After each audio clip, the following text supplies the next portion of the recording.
Hello guys, இன்றைக்கி சூப்பரான பிரண்டை துவையல் எப்படி பண்ணலான்னு பார்க்கலாம். பிரண்டை துவையலுக்கு நம்ம தேவையான பிரண்டையை எடுத்து வச்சுருக்கோம், க்ளீன் பண்ணி எடுத்து வச்சுருக்கோம். அதுக்கு மசாலா நம்ம ரெடி பண்ணுறதுக்கு என்னெல்லாம் பார்த்துடலாம். பூண்டு, கொஞ்சமாக ஜீரகம், தேங்காய், புளி, காஞ்ச மிளகாய், அப்புறமா நல்ல மிளகு, கொஞ்சமாக மல்லி பவுடர், அப்புறமா கொஞ்சமாக மஞ்சள். இவ்வளோதான். இவ்வளோத்தையும் நம்ம ட்ரை ரோஸ்ட் பண்ணணும். அதுக்காக நம்ம எடுத்து வச்சுருக்கோம். க்ளீன் பண்ணி வாஷ் பண்ண பிரண்டையை இந்த மாதிரி க்யூப்ஸாக நம்ம கட் பண்ணிக்கலாம். நமக்கு ரொம்ப பெரிய சைஸாக கட் பண்ணோன்னா அது நாராக இருக்கும். ஸோ இந்த மாதிரி நம்ம கட் பண்ணிக்கலாம்.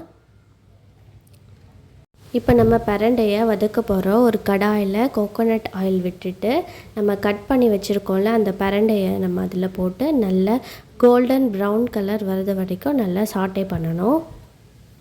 அப்போ தான் பிரண்டையில் உள்ள ஒரு மாதிரி ஊறும் பிரண்டை அது இருக்காது. பிரண்டை நல்லா ப்ரௌனிஷாக நல்லா கிறிஸ்பியாக ஃப்ரை ஆனால் தான் நம்மளுக்கு நல்லாயிருக்கும். இல்லைன்னா நாக்கில் பட்டவுடனே பிரண்டை ஊறும். கூடவே 2-3 காஞ்ச மிளகாய் போட்டு தேங்காய் போட்டு நல்லா மிக்ஸ் பண்ணி விடணும். நல்லா சாட்டே பண்ணணும், வறுக்கணும். நல்லா கோல்டன் ப்ரௌன் கலரில் வறுக்கணும். பூண்டு, நல்ல மிளகு எல்லாம் போட்டு நல்லா கோல்டன் ப்ரௌன் கலரை வரது வரைக்கும் நல்லா வறுக்கணும்.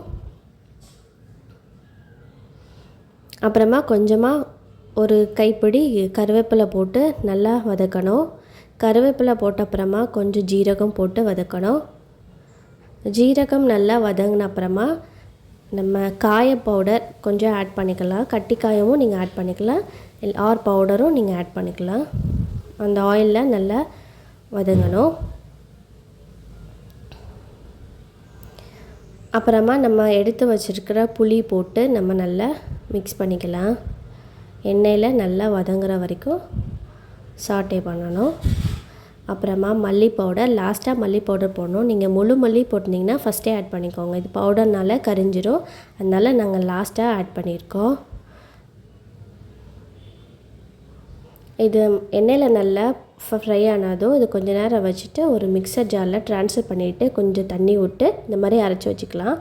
அப்புறமா மறுபடியும் ஒரு கடாயை வச்சு அதில் கோகோனட் ஆயில் விட்டு கொஞ்சம் கடுகு போட்டு கடுகு பொரிஞ்சதும் நம்ம அரைச்சி வச்சுருக்க பிரண்டையை நம்ம இதில் ஆட் பண்ணிடலாம். ஆட் பண்ணிவிட்டு நல்லா மிக்ஸ் பண்ணி விடணும். நல்லா எண்ணெய் பிரிஞ்சு வர்றது வரைக்கும் நல்லா மிக்ஸ் பண்ணணும். அப்புறமா நம்ம கொஞ்சம் தண்ணி விட்டு மிக்ஸியில் ஜாரில் கொஞ்சம் விட்டு அதில் உள்ள தண்ணியை இதில் விட்டுக்கலாம். விட்டுட்டு நம்மளுக்கு தேவையான உப்பை ஆட் பண்ணிக்கலாம். இப்போ நல்லா கொதித்து வருது பிரண்டை.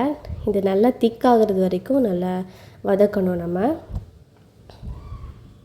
இப்போ நல்லா கொதித்து வருது. இப்போ நல்லா ரெடி ஆகிடுச்சு. நல்லா கொதித்து நல்லா வற்றி பபிள்ஸ் நிறைய வருது. இந்த மாதிரி எண்ணெய் பிரிஞ்சு வந்த ஸ்டேஜோன்னா நம்ம ஆஃப் பண்ணிடலாம். அவ்வளோதான், நம்மளோட சூப்பரான பிரண்டை துவையல் ரெடி. நீங்களும் ஒன்ஸ் வீட்டில் ட்ரை பண்ணி பாருங்கள். டாட்டா, பாய் பாய்.